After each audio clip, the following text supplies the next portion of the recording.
Hi there. My painting is dry. I can't believe how much it changed from when I stopped moving it on the canvas. There's a lot of cells and it looks kind of cool because it's cool because of the gold.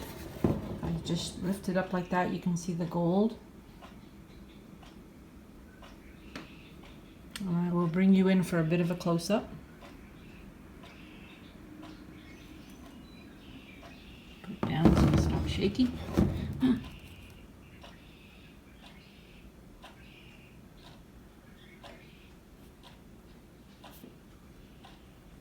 I really like the effect of this part right here.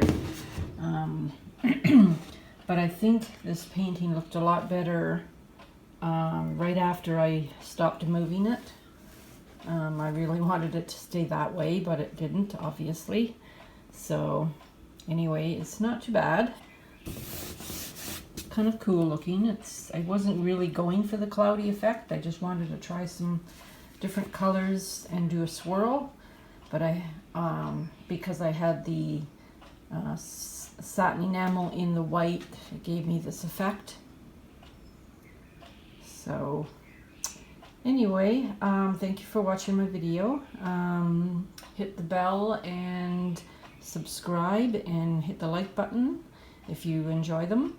And also I like to mention again that I've started up a new Facebook group called Acrylic Art and Pouring Friends. So come by and join. So I'll see you on my next video. Bye for now.